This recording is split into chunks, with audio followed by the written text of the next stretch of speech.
Welcome, in front of me is a Huawei Y6s, and today I'll show you how to wipe cache partition. So to get started, you want to power off the device, so hold the power key and select power off.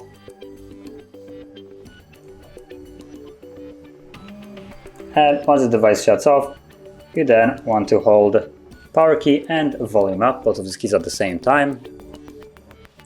So power, volume up.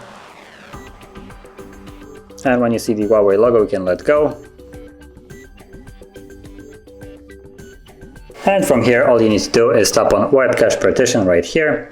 The process will begin, and once it's finished, then you want to tap on Reboot System Now, and you're basically done. So let's wait for the device to boot back up.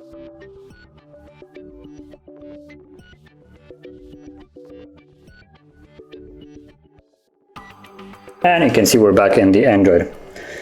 So if you found this video helpful, don't forget to hit like, subscribe, and thanks for watching.